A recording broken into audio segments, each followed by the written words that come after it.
independientemente de esto, independientemente del PowerPoint, que ustedes saben que yo los armo y es para ustedes, les voy a enviar un texto que tengo escrito. Vieron que yo les envié a veces textos en Word, que son las clases online también, para que puedan completarlo, que no veamos hoy sobre profetas. Simplemente tiene más datos, tiene un poquito más de datos, a pesar de que hoy voy a querer completar la gran mayoría de los puntos sobresalientes de los profetas. Pero yo sé que por más que uno tenga ganas de hablar de todo, es imposible. El tiempo es tirano, ¿no? El crono nos devora. Así que bueno, vamos a empezar. Vamos a ponernos en presencia del Señor. Ya estamos acá, ya llegamos, ya estamos dispuestos y tenemos la determinación de pasar un ratito con el Señor a través de su palabra, escuchando y profundizando en lo que Él quiere que conozcamos. Acuérdense que la palabra de Dios es revelación de Dios. Dios se da a conocer a través de su palabra. Y requiere para eso, mientras hay un Dios que se revela y un corazón que recibe esa revelación. Por eso dispongámonos intencionalmente a recibir esa revelación. Y saludamos a la Santísima Trinidad en el nombre del Padre, del Hijo y del Espíritu Santo. Amén. Te pedimos, Señor, que realmente podamos exclamar con el salmista hoy: miren qué bueno que es el Señor. Que realmente sintamos tu bondad en nuestro corazón. Que podamos realmente conocerte un poco más a través de estos hijos tuyos, los profetas, que nos enseñan y nos exhortan también a nosotros a ser profetas por el bautismo. Te pedimos que todo lo que conozcamos, que nos entre en la mente, haga el camino hacia el corazón y se haga carne, se haga vida en nuestra propia vida, para que nosotros también, como dice Pablo, podamos anunciarte a tiempo y a destiempo, sabiendo que no somos nada si no hablamos de vos. Te lo pedimos a vos, que vivís y reinás junto al Padre y al Espíritu Santo por los siglos de los siglos. Amén. En nombre del Padre, del Hijo, del Espíritu Santo. Amén. Uno de mis temas predilectos, los profetas. Para que se den una idea, yo no me acuerdo ya cuándo, pero un año entero hice un curso de profetas. O sea que imagínense que me es absolutamente desafiante y casi les diría imposible tener que hablarle a ustedes en 1 hora y media, que ya no es 1 hora y media, menos de 1 hora y media, sobre quiénes son. Pero lo que más me interesa es que nos quede el concepto de quiénes son los profetas. Muchas veces tenemos la sensación de que el profeta era el adivino. El otro día, cuando leíamos el episodio de Saúl, ¿se acuerdan que Saúl se acerca a Samuel y le dice: estoy buscando al vidente? Entonces, siempre el profeta se quedó encasillado en la idea que era alguien que nos iba a decir el número de la lotería del día siguiente. Y es mucho más que eso. Porque si yo pienso que el profeta es el adivino del futuro o el que ve el futuro y viene y me lo dice, entonces ¿qué siento yo? Ah, pero yo no tengo nada que ver con eso. ¿Qué es eso de ser profeta por el bautismo? Y eso es lo que vamos a descubrir hoy. Ser profeta es mucho más que saber, ver qué es lo que va a pasar. ¿Por qué los profetas de Israel advertían?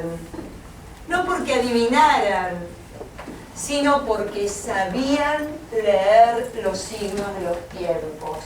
Esa palabra que San Juan Pablo II utiliza tanto en las encíclicas y en los documentos, y especialmente en la actividad del laicado. El laicado tiene que saber mirar los signos de los tiempos, poder ver, poder vislumbrar, poder poder ver más allá de lo que se ve. Eso es ser profeta. Y todos somos profetas, como les decía, porque todos somos bautizados. Y cuando nos bautizaron, nos dieron la triple misión de profetas, sacerdotes y reyes. Que es realmente la misión que completa y que tiene un sentido mucho más profundo y jugado para nosotros los laicos. Ustedes van a decir, bueno, sacerdote ya es sacerdote, ¿no es cierto? Un rey es un rey. ¿Y nosotros cómo hacemos para vivir la realeza, el sacerdocio y la profecía en nuestra vida? Justamente eso es lo que vamos a tratar de descubrir juntos en la mañana de hoy. Entonces yo les puse como subtítulo los que escuchan y transmiten. Eso me da a entender que el profeta, más que alguien que habla, es primero y principal alguien que escucha. El profeta es esencialmente un escuchador. Me invento mío. ¿Escuchador? Un escuchador. Es alguien que escucha, pero fíjense que escucha de una manera no selectiva, sino integral, porque tiene un oído en Dios permanentemente y tiene un oído atento a lo que pasa a su alrededor. Ahí estaría la dimensión profética del bautizado. El bautizado que vive su bautismo en plenitud no secciona su vida en espiritualidad y vida cotidiana, la une. ¿Y cómo la une? De esta manera. Un oído y el corazón a Dios y el otro oído y el otro corazón a la vida cotidiana, que es donde pongo este mandato de Dios constantemente. Si no, somos esquizofrénicos religiosos, vivimos de una manera y creemos o pensamos o sentimos de otra. Acá lo que trata el Señor siempre es de unificar, de ordenar. ¿Se acuerdan? Desde el Génesis. Poner orden, ayudarnos a que nos ordenemos, ¿no? Entonces ya ahí tenemos un poquito quiénes son los profetas, ¿no? Primero, bueno, la definición de profeta. ¿Se acuerdan que cuando yo les contaba que la Biblia judía era el Tanaj? ¿Se acuerdan? El Tanaj, ¿no? El agregado de la vocal. Esto era de Torah, que es lo que estuvimos viendo hasta ahora, para entender. Yo les dije, esto lo tenemos que conocer a la perfección para entender esto y esto. Porque esto lo que van a hacer es defender todo lo que hay acá. Es rectificar los caminos cuando el hombre se desvía del verdadero camino de la Torah. El verdadero. Na viene de Nabim, de Naví o Nabiim, cuando es en plural, que significa los profetas. Y fíjense, la palabra es traducida por profetes, y de ahí nosotros tenemos el nombre profeta en español, ¿no? Fíjense qué cosa más interesante, la etimología es incierta. ¿No? ¿Vieron que a veces uno dice tal palabra, la etimología es esta y significa tal cosa? Es incierta. No es que hay algo que diga, bueno, Naví es el que anuncia. No, miren, significa llamar, anunciar, ¿no? Es el mensajero, el heraldo, el proclamador. También, si es en sentido pasivo, es el llamado. Es el llamado. A mí me encanta el padre Carrillo Alday, es obispo, y es el que era el director de la Escuela Pastoral Bíblica del CELAM hasta hace muy poquito tiempo. Ahora está retirado y otra persona ocupa su lugar, pero es una persona fabulosa porque hace Biblia hacia lo pastoral, no Biblia a nivel intelectual, ¿no? O sea, la Biblia cómo vivirla, cómo saborearla, ¿no? Para que sea parte de nuestra vida. Él en su libro, que se los recomiendo, creo que tú lo tienes, Malula, Los Profetas, para mí es uno de los libros más lindos que hay en general, la espiritualidad de los profetas de Israel. Se los recomiendo y se consigue muy fácilmente acá en Miami, inclusive en las librerías, a pesar de que ahora se consigue todo muy fácilmente a través de Amazon. Pero a quien le guste ir a la librería, por lo general hay. Eso es algo fuera de... Es espectacular. ¿Y qué es lo que habla el padre Carrillo Andrade? A mí me encanta porque dice, es el que habla en lugar de. Es el que habla en lugar de Dios, ¿no? El que asume la voz de Dios y la transmite.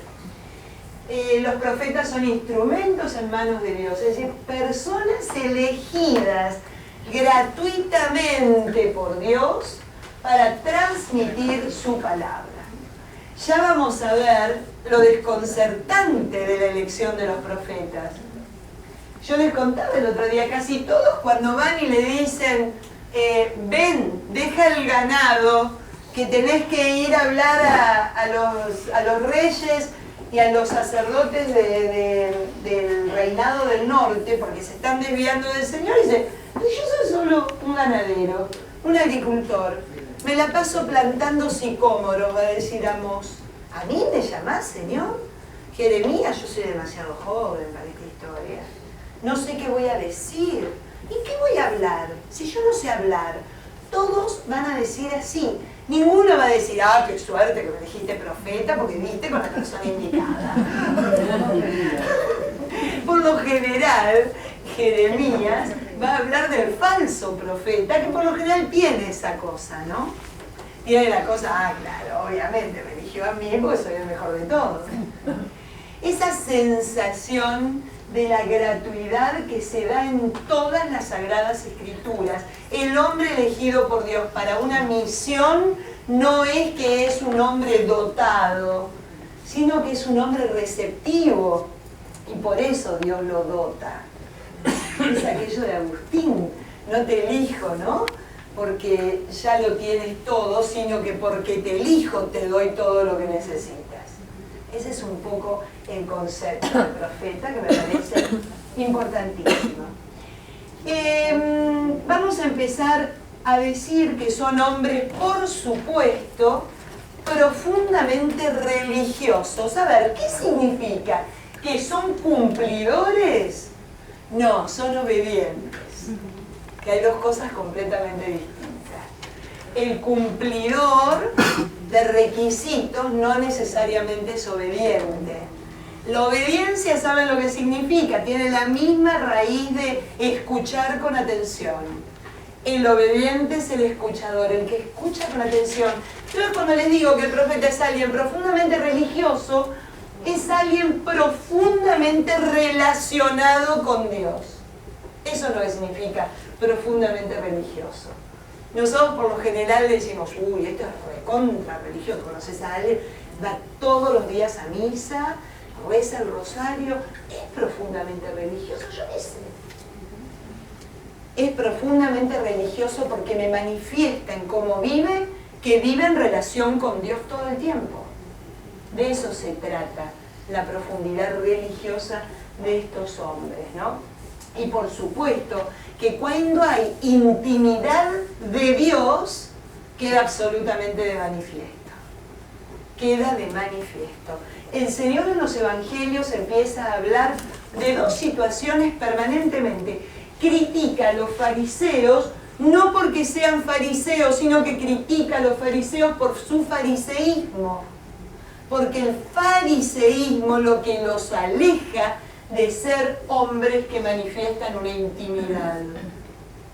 ¿Soy clara? El fariseísmo vendría a ser el cumplimiento a rajatabla a pesar de. El fariseo no es malo. Fariseo significa separado, que quiere vivir una línea de santidad separándose del resto que no toma a la ley de Dios como propia vida. Eso es lo que significa. Lo que critica el Señor no es el fariseo, sino el fariseísmo. Y eso lo vemos en casi todos los evangelios. Más pronunciadamente, a lo mejor en el de Marcos o Mateo, que vemos cómo se enoja el Señor cada vez que vean y los ven o los critican porque no come, porque come con las manos sin lavar, porque arranca las espigas en sábado, porque cura a alguien el día sábado en la sinagoga, etcétera, etcétera. Eso es lo que critican. Fíjense que son hombres profundamente conocedores de Dios. Ay, ¿qué significa eso? ¿Qué significa conocer a Dios? Uy, ahora vamos a leer algunas partes de esa, porque ahora tenemos que leer especialmente, a mí me encanta la de Isaías. Conocer a Dios no significa saber de Él. Los doctores de la ley, especialmente en el Evangelio según San Marcos, vamos a encontrar que el doctor de la ley siempre señala aquello incorrecto que está en contra de lo que dice la ley y por ende de lo que Dios mandó. Pero nunca me habla. Miren, les voy a hacer esta ecuación que me encanta. Nunca, ellos siempre hablan de lo que Él manda, ¿no? De lo que Él manda hacer, de lo que Él nos enseña a vivir. La gran aventura es pasar del Él al tú. Cuando el Señor se convierte en un tú en mi vida, ahí lo conozco. Mientras sea un Él, sé de Él. ¿Soy clara? Porque sé de Él por lo que me cuenta otro, pero no experimento esto que es Él en mi existencia. No se hace nunca tú, no te haces nunca vos, Señor. Siempre es lo que vive mi amiga, lo que vive mi marido, lo que vive mi hijo, lo que vive el cura, lo que vive el líder de mi grupo, pero nunca es vos. Vos, bueno, porque es argentino. Tú. Y eso me lo dije, che. ¿Está claro? Este es el gran paso entre saber y conocer. El profeta vive en esta dimensión. Tú me hablaste, tú me elegiste. Dice la hermana Alexandra en uno de sus libros que es Escondido Centro, que me encanta, conocer a Dios es realmente saber lo que le agrada. ¿Qué es lo que va a decir Isaías? Basta ya de traerme holocaustos y animales para el sacrificio. Yo quiero tu corazón, quiero tu justicia, quiero tu respeto, quiero tu amor al prójimo. Eso es conocer a Dios, saber lo que le agrada. No le agrada el cumplimiento de nuevo, sino la obediencia de corazón del mensaje que nos transmite. Ese es el hombre de espíritu. De eso de alguna manera se alimenta el profeta. Miren, vamos a ir un minutito. ¿Tienen la Biblia? ¿Quieren marcarlo? Porque es bueno, ahí tenemos para elegir. Vamos a elegir a uno grande. Vamos a elegir Isaías.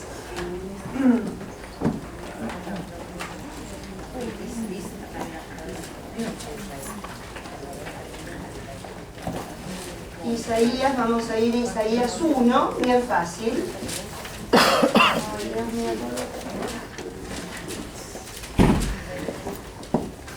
Vamos a ir a Isaías 1, vamos a ir al versículo 11. Isaías, por lo general, los profetas mayores están todos juntos.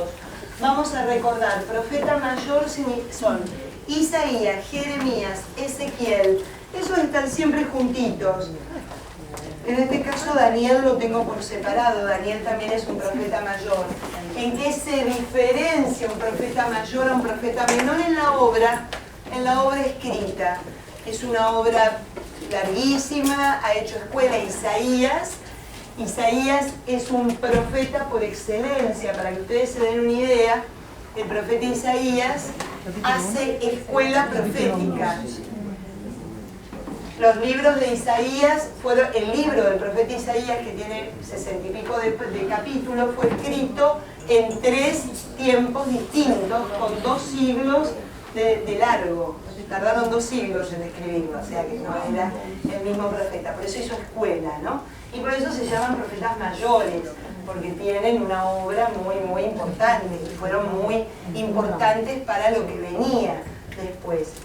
Miren lo que dice en el versículo 11. ¿De qué me sirve la multitud de tus sacrificios?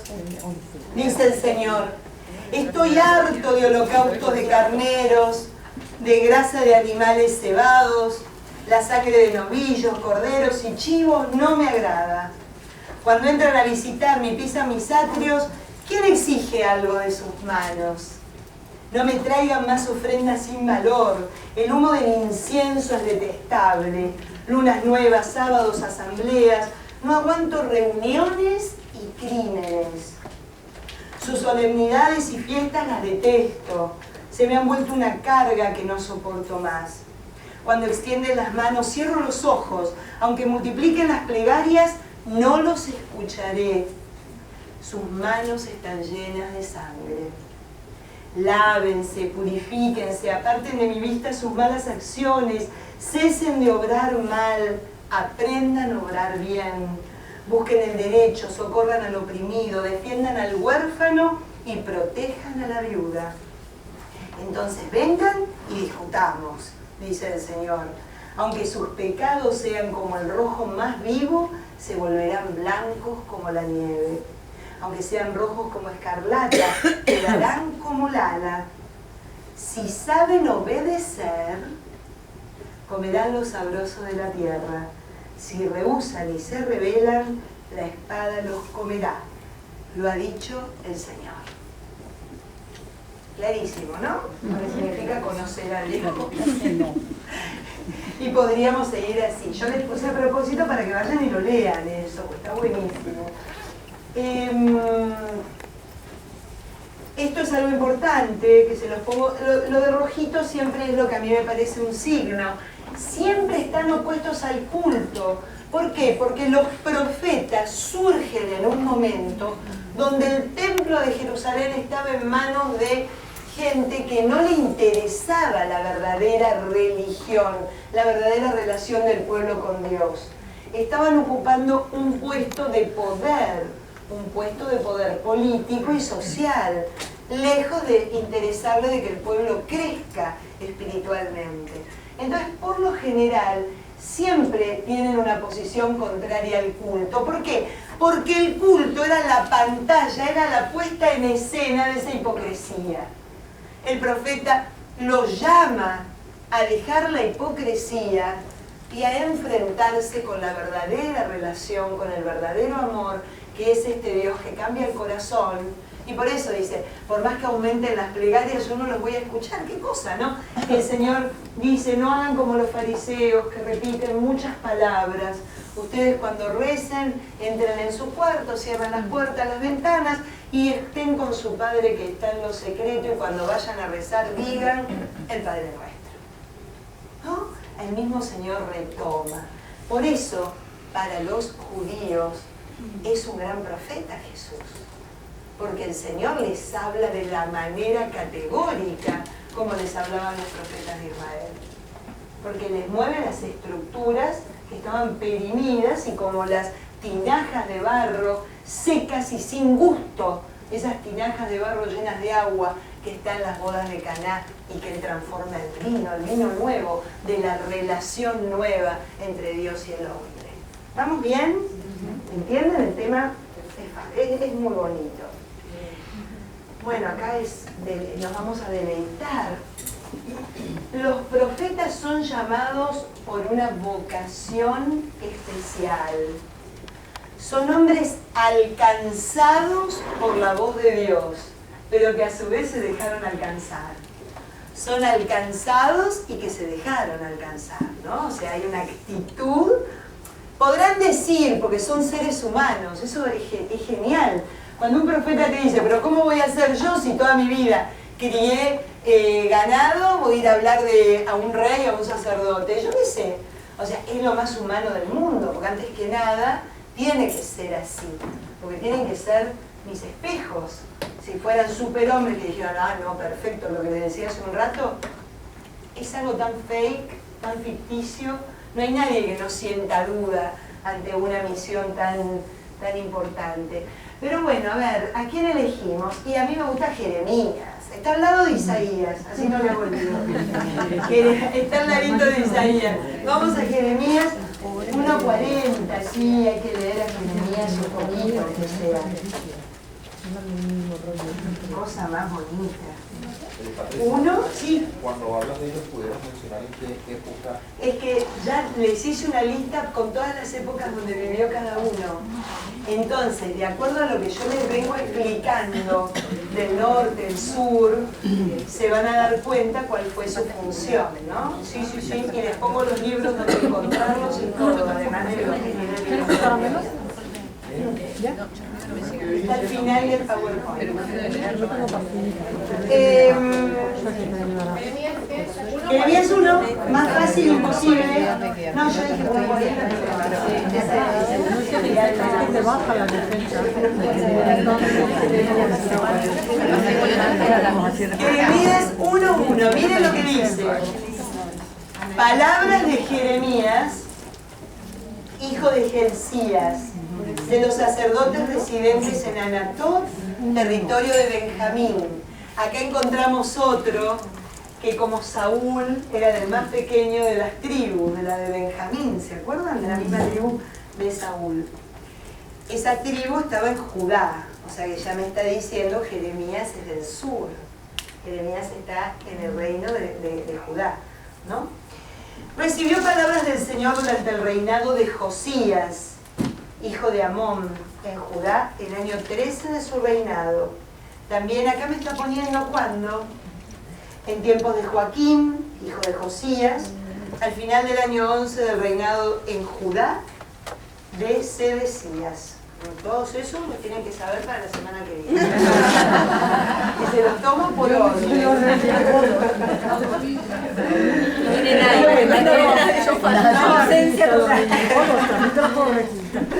Vamos a donde tenemos que ir, que en realidad era el versículo 4. Lo que pasa es que yo les quería, a raíz de lo que me preguntó Ale, dónde está ubicado. ¿Se acuerdan la reforma de Josías? La reforma de Josías, que era un poco la encarnación, si se quiere, obviamente estoy hablando en forma alegórica, del espíritu davídico, este que quería unificar, que quería volver a dar único templo, único rey, única ley, único Dios, único pueblo elegido. Ese era Josías. O sea, es la profecía de Jeremías se fue dando en todos esos reinados. Calculo que con Josías no debe haber tenido mucho problema, pero con el resto son tremendos, especialmente Sedecías. Vocación. Antes de formarte en el vientre te elegí. Antes de salir del seno materno te consagré y te nombré profeta de los paganos. Yo entonces repuse, ay Señor mío, mira que no sé hablar, soy un muchacho. El Señor me contestó, no digas que eres un muchacho, que a donde yo te envíe, irás, lo que yo te mande lo dirás. No les tengas miedo, que yo estoy contigo para librarte. Oráculo del Señor. El Señor extendió la mano, me tocó la boca y me dijo, ahí está el alcanzado, ¿no? Ahí está. Mira, yo pongo mis palabras en tu boca. Hoy te establezco sobre pueblos y reyes para arrancar y arrasar, destruir y demoler, pero también para edificar y plantar. Si alguien pregunta dónde está el resumen de la misión de un profeta, es en esto: arrasar, arrancar, destruir, demoler, pero edificar y plantar. A ver, el profeta no era una categoría de privilegio, la pasaban horrible. La famosa frase en el libro de Marcos, cuando el Señor llega a Nazaret, ya no me acuerdo, capítulo 4 o 5 de Marcos, llega a Nazaret y ¿cuál es la exclamación? Ahí pudo hacer muy poco porque encontró poca fe. Claro, nadie es profeta en su tierra. Porque la veían a cuadritos. El profeta que no fue masacrado, fue exiliado, fue puesto en cárcel. Jeremías la pasó re mal, a tal punto que en el capítulo 20 dice, Señor, tú me seduciste y yo me dejé seducir, pero ¿qué es lo que me estás haciendo? No quiero más hablar de vos porque me duele hablar de vos. La paso re mal. Pero cuanto más quiero callar, más me surge ese fuego de adentro. No puedo callarme. Necesito hablar de vos. Todo el libro de Jeremías es hermoso, pero habla de la tribulación de lo que significa tener esta vocación. Por ende, la vocación profética del bautizado no es una vocación que la ponga en privilegio, porque Dios mío, el que arranca, destruye, denuncia, no la pasa nunca bien. Porque lo que arranca, ahora a muchos que no les guste lo que está arrancando, lo que está denunciando a muchos no les va a convenir que sea denunciado y puesto en la luz. Eso es lo que le pasa a los profetas. Por eso eran hombres especiales, hombres que tenían además esta presencia de Dios en su vida, porque si no tuvieran esa presencia de Dios en su vida, imposible de poder soportar semejante tribulación. Entonces realmente es precioso, precioso, precioso. Pero ellos generalmente recibían los mensajes de Dios en sueño o directamente de pronto Dios les hablaba. Eran como místicos, ¿o no? En sueños, claro, en oración. Por eso son ejemplos de escucha, en oración de silencio. Hay algo muy interesante, ¿no? Nosotros a veces cuando pensamos que la oración contemplativa es de aislamiento, es absolutamente lo contrario. La oración contemplativa no solo no me aísla, sino que me compromete mucho más. Porque en la oración contemplativa, como la de los profetas, tengo la presencia de Dios, tengo la certeza de este mensaje del Señor, pero además tengo la claridad de ver qué es lo que pasa a mi alrededor. Por eso que es mucho más comprometedora. No tiene distracción. ¿Soy clara? Es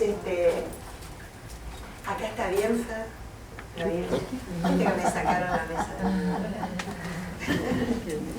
Vamos a ir un minutito porque yo lo amo, ¿eh? Lo amo profundamente al profeta Amós. Cuando los que hicieron, ¿quiénes hicieron profetas? ¿Hay alguno que haya quedado vivo después de hacer profetas? Yo lo hice 2 veces. Sí, claro. En el 2010, en el 2003. Hace como 4 años. En cualquier momento le sacas el puesto. En cualquier momento le sacas el puesto. No, imposible. Amós 7. Amós 7. Y Amós 7, nada más. Exacto, Amós 7, 15. Miren lo que dice. Vamos a ir un poquito más atrás, en el 14, para que ustedes entiendan lo que le pasa a Amós. Amós 7, Amós, 14. capítulo 7, versículo 14.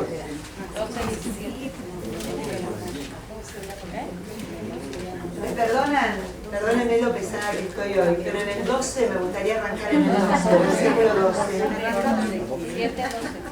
Amasías, empieza con la palabra, con el nombre Amasías, que era sacerdote de Betel. Betel queda en el norte, ¿no? Le dice a Amós, escuchen lo que le dice. Si no lo encuentran, no se hagan problemas porque lo tienen ahí escrito. Ahí está. Vidente. Como muchas veces se suele, como les explicaba, llamar al profeta. Vete, escapa al territorio de Judá. Allí te ganarás la vida. Allí profetizarás. Pero en Betel no vuelvas a profetizar, porque es el templo real, es el santuario nacional. Respondió Amós a Amasías, yo no era profeta ni discípulo de profeta, era pastor y cultivaba higueras. Pero el Señor me arrancó de mi ganado y me mandó ir a profetizar a su pueblo, Israel. Pues bien, escucha la palabra del Señor. Tú me dices, no profetices contra Israel, no pronuncies oráculos contra la casa de Isaac. Por eso el Señor dice, tu mujer será deshonrada en la ciudad, tus hijos e hijas morirán a espada, tu tierra será repartida a cordel, tú morirás en tierra pagana, Israel marchará de su país al destierro. A ver, este hombre... Bueno, es que imagínense que alguien venga y le dice eso, a ver muchacho, vení, te invito a comer para que me sigas hablando. Le echás y decís, volvete y no digas una palabra más. ¿Qué pasaba? Él era de Judá y se fue al norte. El norte estaba atravesando una crisis tremenda. Los reyes ya estaban haciendo cualquier cosa. Los sacerdotes y profetas del norte eran corruptos como los reyes. No ayudaban a que pudieran realmente volver al verdadero espíritu del pueblo elegido de Dios. Y este va a profetizar para advertirles. Mirá que te va a pasar esto. Y es lo que pasa, es lo que termina pasando. Los asirios los arrasan, terminan expulsados, terminan aniquilados y esclavizados. Entonces esa es la voz del profeta, ¿no? Para que más o menos tengan, les conté, una vocación romántica y una vocación un poco así complicada. Bueno, son hombres de la palabra, ¿no? Esta cosa de que yo les decía, de al ser alcanzados. ¿Alcanzados por quién? Alcanzados por la palabra de Dios. Esto que les pongo acá. La historia de cada profeta es, en primer lugar, una historia de persecución, alcance y rendición. Por eso todos ellos después del calificativo de alcanzados. La palabra de Dios se les impone, se apodera de ellos y se instala en sus entrañas. Y vamos a ir un minuto a Jeremías 20, porque no pueden... Yo se los hago a propósito, porque así se acostumbran a manejar un poquito también esta parte de la Biblia. ¿No? Vayan a Jeremías 20.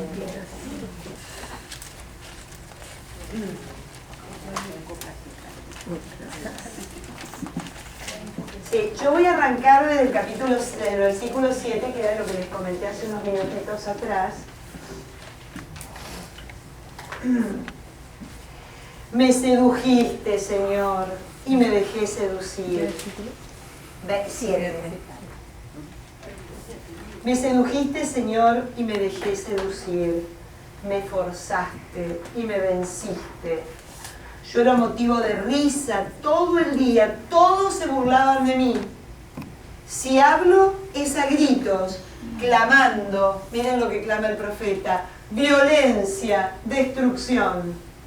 La palabra del Señor se me volvió insulto y burla constante.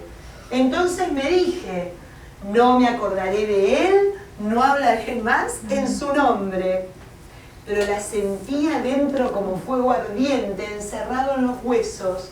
Hacía esfuerzos para contenerla y no podía. Oía el cuchicheo de la gente, cerco de terror, a denunciarlo, a denunciarlo. Mis amigos espiaban mi traspié, a ver si se deja seducir. Lo venceremos y nos vengaremos de él. Pero el Señor está conmigo. Como valiente soldado, mis perseguidores tropezarán y no me vencerán. Sentirán la confusión de su fracaso, un sonrojo eterno e inolvidable. Miren lo mal que la pasó. Vayan al versículo 13. Canten al Señor, alaben al Señor que libró al pobre del poder de los malvados. Y miren el 14. Parecía un poquito bipolar. Jeremías así. Pero sin control, ¿no? Maldito el día en que nací, el día en que mi madre me dio a luz, no sea bendito.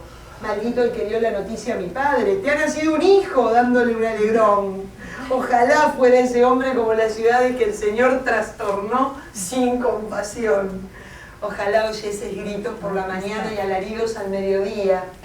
¿Por qué no me mató en el vientre? Habría sido mi madre mi sepulcro, su vientre me habría llevado por siempre. ¿Por qué salí del vientre? Para pasar trabajos y penas y acabar mis días derrotado. Fantástico. Es más humano superhumano. ¿Qué significa? Además de enseñarnos, yo acá me desvío un poquito, Jeremías me enseña que además de ser profeta, alcanzado por la palabra que no la puede callar, el valor de clamar a Dios en un momento de angustia.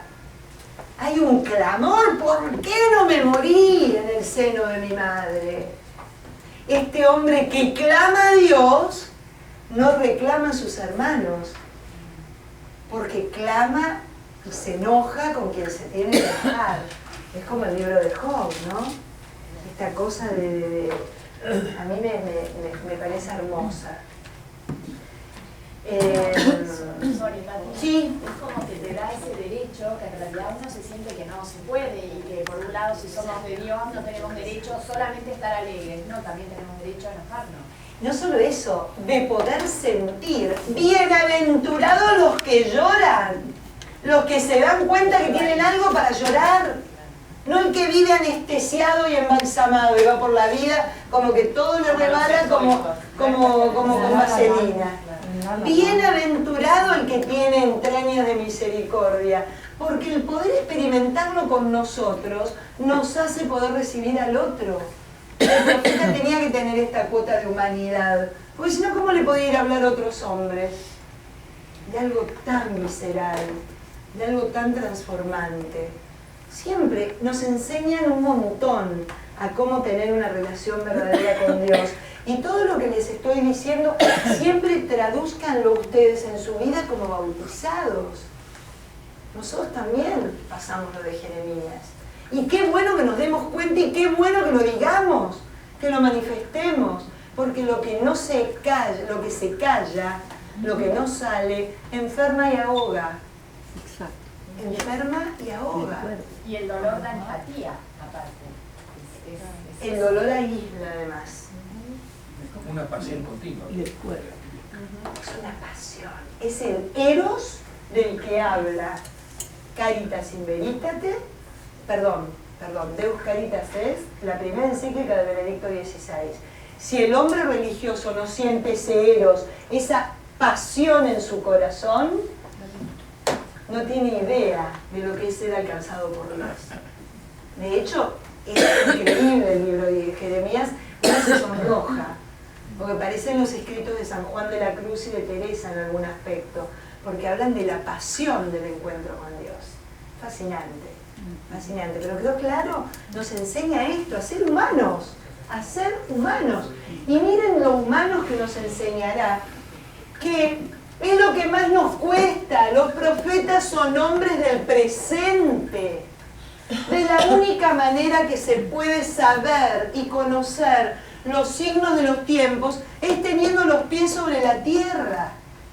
Por eso les hablaba hace un ratito, el profeta es un hombre contemplativo pero no aislado, es un contemplativo agudo, que contempla a Dios pero contempla su entorno, contempla su situación, no la desfigura. De eso habla también Jeremías, del falso profeta, que cuenta lo que quieren escuchar para endulzar los oídos de los que gobiernan y los que dirigían el templo, y no para torcerles y volverles, como decía Juan el Bautista, a mostrar el camino que conduce a Dios. Eso es realmente estar en el presente. Vivir el presente es vivir la presencia de Dios en mi vida. Cuando yo vivo en presente, tengo totalmente y una cabal conciencia de quién soy, de cómo estoy, de dónde estoy, de cómo está mi alrededor. Eso es realmente tener una cabal conciencia de mi realidad. Por eso ahí también ejerzo mi función real de rey. El rey no puede reinar si no está en el presente de lo que ocurre en su reino, ¿no? De lo que es su realidad. ¿Cómo puede gobernar aquello que desconoce? ¿Soy clara? ¿Sí? Miren cómo... Sí. Una pregunta que como que me llama un poco la atención, que Dios siempre es como muy prudente y no obliga a la gente. Y acá como con el alegato de Jeremías me da la impresión de que él estaba, bueno, no me queda de otra. O sea, si no soy profeta, no sé, algo me pasa internamente, me llama la atención, que como que siento, Una urgencia. a ver, siento que en el fondo no es como tan libre la elección que él tiene para ser profeta, porque si no, siente un malestar él mismo si no ejerce lo que... Claro, porque vos imaginate que Jeremías, al ser un hombre que vive el hoy y vive su realidad tan cabal, él siente una misión que forma parte de su esencia y no se la puede sacar de encima. No llevar adelante su misión, no llevar adelante esa misión es morir a sí mismo. Pero nos pasa a todos. El problema es que elegimos no vivir el presente, no vivir mi vida, no vivir mi hoy. Me es más cómodo vivir la vida de otros. ¿Qué sería un profeta hoy? ¿Por qué la Iglesia nos pide a los laicos especialmente que nos metamos en la sociedad, que denunciemos, que no le tengamos miedo a trabajar en la política? Porque es de la única manera que uno alza la voz como profeta. ¿Para qué? No solo para que haya un cambio pequeño, sino un cambio estructural y profundo, como el que pedía Jeremías en la época de esos reyes que eran tremendos. Porque ¿qué pasaba? No era que el profeta denunciaba porque iban con el talit, lo que se cubrían, puesto asimétrico y no estaban bien afeitados. Denunciaban que se corrompían unos contra otros, aplastando la dignidad entre ellos como hermanos. Eso es lo que denuncia, de eso habla la doctrina social de la Iglesia. Por eso Jeremías, Isaías, Amós son los profetas de la doctrina social, como se denomina en el judaísmo. Y la base para entender de que el pecado de omisión se tiene que hacer una realidad en nuestra existencia como bautizados, cuando no denunciamos algo que está bien, algo que está mal, perdón, y que nos afecta a todos. Entonces, fíjense que es uno de los temas que más cuesta, porque si no el mundo sería otro. Enseguida nos acomodamos como en tiempos de Jeremías. Y bueno, si duele, duele un poco nomás, seguimos, total, ¿no? Pero acá está, ¿no? Lo de Pablo y San Pablo, lo de San Pablo, que el Evangelio es anuncio a tiempo y a destiempo, cuando conviene y cuando no conviene, porque a eso estamos llamados. Es jugarse, ¿no? Patricia, Señor, perdón. para completarla, yo creo que el Señor nos invita a todos nosotros a ser profetas en realidad. Entonces no es que le invita a Jeremías solamente, nos invita a cada uno de nosotros a ser profetas en nuestro lugar. Entonces Jeremías le dijo sí fuertísimo y lo escuchamos y lo tenemos en la Biblia, pero cada uno de nosotros le tiene que decir que sí, saber escucharlo, y cuando en esa propuesta de ser profetas en nuestros lugares, el Señor hace todo lo que dice ahí, Él te elige con tus debilidades y te da las habilidades que Él necesita que vos tengas, y te toca la boca y te pide que desgarres y te pide que plantes, y todas esas cosas a cada uno de nosotros nos pide individualmente. Así que no es que Él le dijo y lo obligó a hacer que sí, a todos tenemos la obligación de ser profetas. Por ejemplo, Francisco es un profeta. Perdóname, ya te dejo. Francisco es un profeta porque además de, por supuesto, ser la cabeza de la Iglesia y el que nos va marcando de alguna manera el camino como Iglesia universal, lo que anuncia y denuncia, Dios mío. Exacto. Y bueno, también no se le hacen fácil, ¿no? La pregunta de nadie es profeta en su tierra. Es también porque lo vieron crecer, lo vieron nacer, te conocen en lo bueno y en lo malo, y ¿qué me vas a venir a contar vos de Dios? Sí, eso es así, y también en el Evangelio de Marcos, especialmente, hablo de Marcos porque estoy dando Marcos, es el que más tengo leído hoy. A mí me queda la sensación de esa falsa sensación de que porque lo conocemos desde hace rato, yo fui al catecismo de que tengo uso de razón, entonces a mí no me vas a contar lo que es ser un buen católico. Esa falsa sensación que porque sabemos de él, porque fue el vecino de la cuadra, ya lo conocemos, y conocer a Dios pasa por otro lado.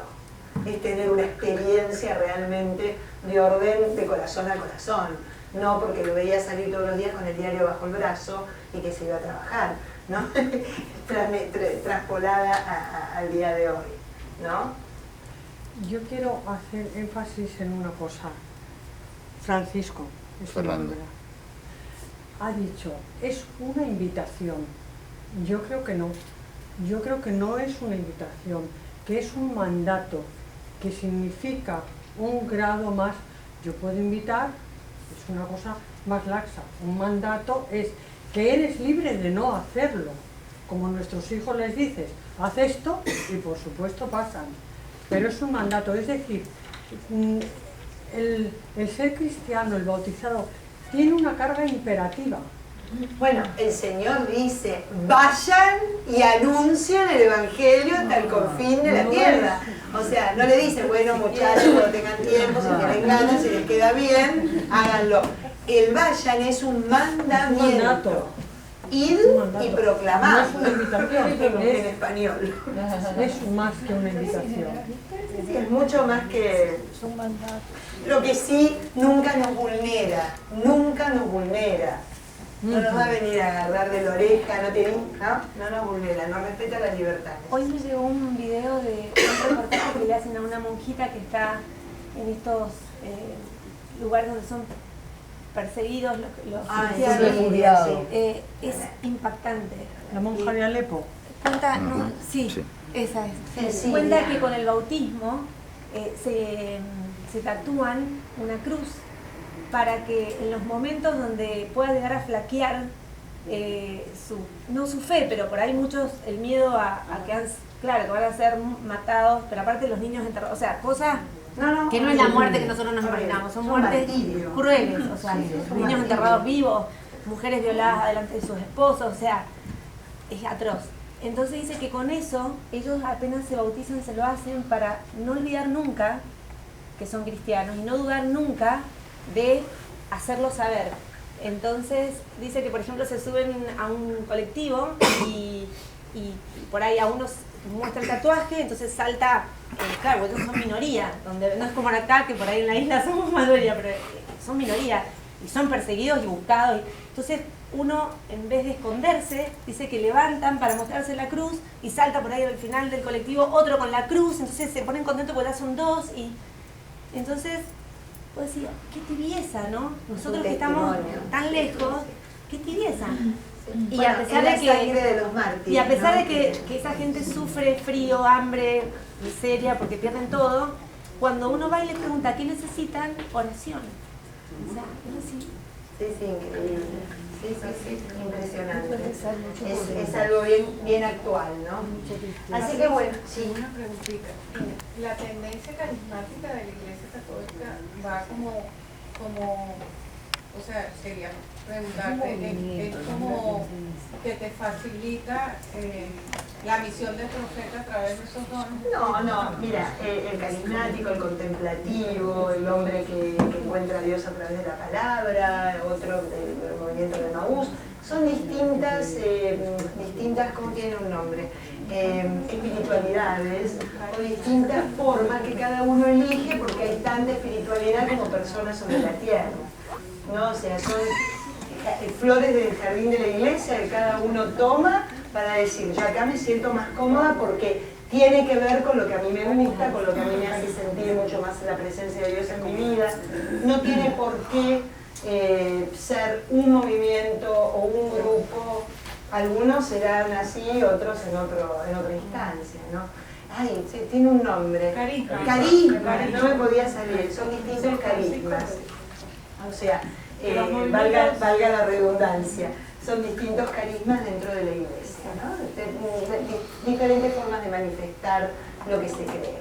Pero algunos lo deben de hacer, por supuesto, pero hay otros que callados y en un convento como Teresita, el Niño Jesús, o un montón de monjas que no conocemos, tienen una visión profética y una vida profética a través de la oración y a través del acompañamiento de otras personas y de sacerdotes, que es una maravilla también. Son como el motor de la iglesia. Y también puedes tener el carisma de ser carismático y a la vez contemplativo.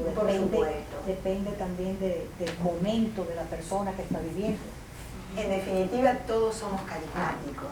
porque el Señor nos dio el carisma a todos para que cada uno lo viva. El tema es descubrir cuál es mi carisma, cuál es mi fuerte, por dónde tengo que ir yo, para que no me sea indiferente, ¿no? Para que realmente pueda ser coherente. Hombre de visión, ¿no? Ver signos donde no lo hay. ¿Qué estás viendo, Jeremías? Ve una rama de almendro y nadie veía nada. A ver, ve signos donde no lo hay. Es esa cosa que Jesús permanentemente... Me gusta hablar de Jesús para ustedes mostrarles cómo el Señor muestra todos estos temas en los evangelios, ¿no? Ven, pero no miran. Oyen, pero no escuchan. ¿No? O sea, realmente el poder ver más allá. Poder ver más allá. El profeta es ese que ve más allá. Por eso descubre tremendamente los signos, ¿no? Los signos de los tiempos, porque puede trascender la anécdota para ir a lo que me está hablando, ese signo. Todo habla de Dios, todo habla de algo mucho más profundo que simplemente lo que está manifestando. ¿Ves que estás viendo, Jeremías? Una rama de almendro estoy viendo. Y me dijo el Señor, bien has visto, pues así soy yo, atento a mi palabra para cumplirla. ¿No? O sea, el Señor se manifiesta y puede haber muchos que tengan ojos y no lo vean. ¿No? Donde está la manera. Eso es lo que nos ayuda a ser profetas, a pedirle al Señor, como el ciego, que vea, Señor, que pueda ver tu signo, que pueda ver tu signo en medio de mi mundo, en medio de mi tiempo.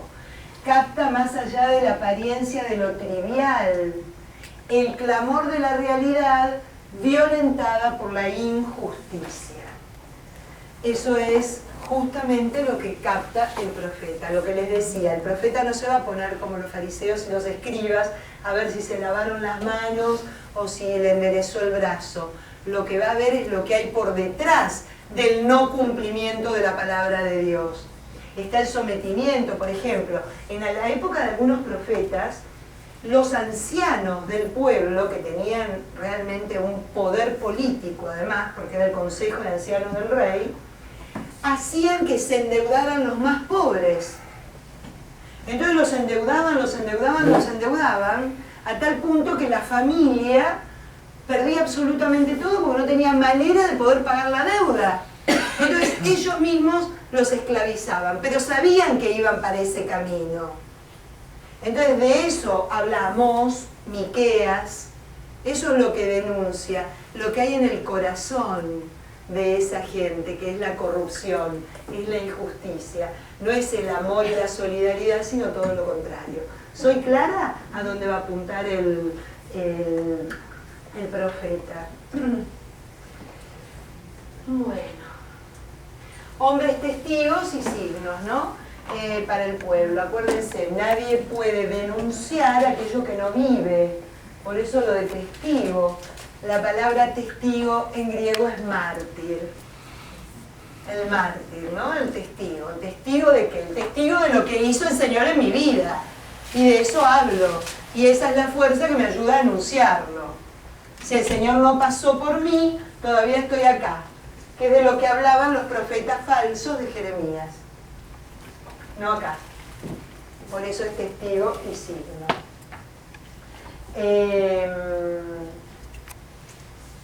Ay, es hermoso. Vamos a leer a Jeremías. Ven a Jeremías 18. Están, si lo tienen abierto es poquito. Tienen que dar vuelta a la página nada más. Es una belleza eso. 18 del versículo 2 al 6. Para entender por qué cantamos la canción del alfarero. ¿De dónde sale? 18, versículo 2 al 6. Palabras que el Señor dirigió a Jeremías. Baja al taller del alfarero y allí te comunicaré mi palabra. Bajé al taller del alfarero y lo encontré trabajando en el torno. A veces trabajando el barro, le salía mal una vasija, entonces hacía otra vasija como mejor le parecía. Y me dirigió la palabra del Señor. Y yo, ¿no podré, israelitas, tratarlos como ese alfarero? Como está el barro en manos del alfarero, así están ustedes en mis manos, israelitas. Primero me refiero a un pueblo y a un rey y hablo de arrancar y arrasar. Si ese pueblo al que me refiero se convierte de su maldad, yo me arrepentiré del mal que pensaba hacerles. Después me refiero a un pueblo y a un rey y hablo de edificar y plantar. Si me desobedecen y hacen lo que yo repruebo, yo me arrepentiré de los beneficios que les había prometido. Y ahora habla a los judíos y a los vecinos de Jerusalén. Así dice el Señor: yo, el alfarero, les preparo un castigo y medito un plan contra ustedes, que se convierta cada cual de su mala conducta, corrijan su conducta y sus acciones.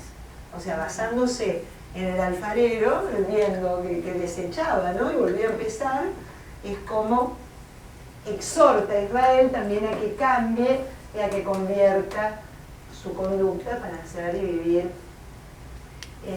como el Señor manda. Bueno, vamos a seguir un poquito más. Estamos re atrasadas. La misión importa. La misión del profeta de Israel siempre es doble. La misión del profeta de Israel que vamos a encontrar en los textos proféticos va a ser siempre doble. Mantener viva la alianza del Sinaí, ¿no? Pero esto de mantener viva la alianza del Sinaí era lo que más inquietaba a los sacerdotes y a la gente de su tiempo. ¿Por qué? Porque explicaban la ley de su manera profunda, no se quedaban con la letra, sino que entraban en el sentido más profundo de la ley, que es lo que hace el Señor también en el Evangelio. Cuando, por ejemplo, hablando de lo impuro, el impuro dice: ¿pero de qué me están hablando? Purifican los vasos por dentro, pero no se dan cuenta que la impureza sale del corazón del hombre, donde hay envidia, soberbia, adulterio, acoso, todo lo que sale. Enumera unas cuantas cosas bien feas. Y dice el Señor: ¿y qué se ve? No hay nada puro, no hay nada impuro que vaya a entrar de afuera hacia adentro, sino que lo impuro sale de adentro hacia afuera, porque sale del corazón. ¿No? ¿Por qué digo San Marcos? Porque San Marcos dice, en definitiva, lo que se metan en la boca va a parar a la letrina. Es el único de los evangelistas que es clarísimo. Al corazón no va nada, va a la letrina. En cambio, aquello que está en el corazón del hombre perjudica a todos, porque de ahí sale la maldad y la codicia, dice el Evangelio, ¿no? Y a ese punto explican la ley, en su sentido profundo. Y además, preparan para la nueva alianza, porque esta alianza del Sinaí se veía corrompida por todo esto que estamos hablando, porque cada uno se adueñaba un poquito de la ley y de los requisitos para poder dominar de alguna manera al pueblo en el lugar equivocado. En cambio, la preparación de la nueva alianza va a hablar Jeremías, de la nueva alianza va a hablar Ezequiel. Los profetas preparan. ¿Y de qué